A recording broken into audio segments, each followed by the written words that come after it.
1892년 6월 19일 아르헨티나 프란시스카 로하스라는 27세 여성의 집에서 6살 난 아들과 4살짜리 딸이 살해당하는 사건이 발생했습니다. 로하스라는 여성의 목에서도 상처가 발견되었고 그녀는 이웃집 남자 페드로가 범인이라고 주장했는데요. 하지만 페드로는 혐의를 강력히 부인했습니다. 그의 알리바이를 면밀히 조사한 담당 수사관 알바레즈 역시 페드로가 범인이 아니라는 확신을 얻었다고 합니다. 알바레즈 형사는 진범을 찾기 위해 탐문 수사를 계속했는데요. 그러던 중 로하스가 바람을 피우고 있었다는 사실을 알게 되었습니다. 그녀의 정부가 두 아이만 없으면 결혼해주겠다는 말을 했다는 진술을 확보한 것인데요.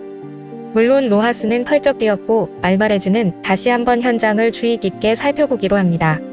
그리고 마침내 침실문에 묻은 혈흔을 발견했고 거기서 누군가의 지문을 확인할 수 있었죠. 얼마 전 받은 수사교육에서 지문을 수사에 활용할 수 있다는 사실을 기억해낸 알바레즈는 문짝에서 지문이 묻어있는 부분을 떼어내 경찰서로 가져왔고 로하스의 지문도 채취했습니다. 그리고 이 둘을 비교하자 복잡한 패턴은 놀랍도록 일치했죠. 알바레즈는 로하스에게 이 결과를 들이밀었고 넋이 나간 로하스는 결국 남자의 눈이 멀어 두 아이를 살해했다고 자백했습니다. 그런데 여러분, 지문은 도대체 왜 있는 걸까요? 세계적인 인류학자 니나 야블론스키 교수는 2006년 발표한 저서 스킨에서 손가락과 발가락 끝의 지문은 영장류가 나무를 잘 타기 위해 진화한 것이라고 설명합니다. 피부 표면의 미세한 굴곡이 나무를 잡을 때 미끄러지는 걸 방지해준다는 것인데요.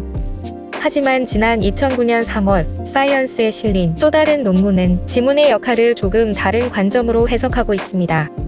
지문은 미끄럼을 방지하는 기능보다는 촉각을 예민하게 하기 위해 존재한다는 주장입니다. 2009년 프랑스 고등사범학교 연구팀은 촉각 센서를 만들어 하나는 표면을 매끄러운 재질로 감싸고 나머지 하나는 우리네 손가락처럼 요철이 있는 재질로 감쌌습니다. 그리고 유리 표면을 홀도록 한 다음 전달되는 신호를 비교했죠. 결과는 어땠을까요? 요철이 있는 재질의 감도가 최대 100배까지 민감해졌다고 합니다. 그리고 또 한 가지 연구팀에 의하면 특히나 섬세한 질감을 느낄 때 지문의 역할이 아주 커진다고 하는데요. 설명을 위해 파시니소체라는 걸 잠깐 보여드리겠습니다. 지금 보시는 그림이 바로 파시니소체인데요. 외부의 압력이나 진동을 감지해 전달하는 역할을 담당합니다. 그림에서처럼 아래에서 올라온 신경 말단을 여러 겹의 상피세포가 양파 껍질처럼 겹겹이 둘러싸고 있죠.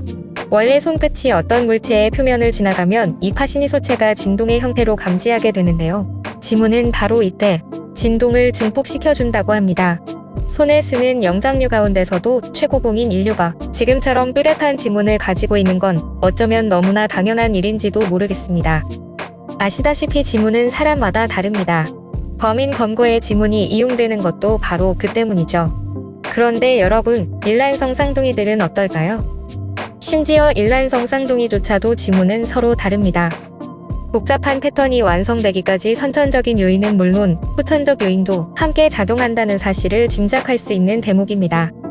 물론 지문 패턴이 완성되기까지 후천적 요인이 영향을 미칠 기회는 그렇게 많은 것 같지는 않습니다. 임신 24주쯤이면 지문의 패턴이 거의 완성돼 평생 동안 변하지 않는다고 하는데요.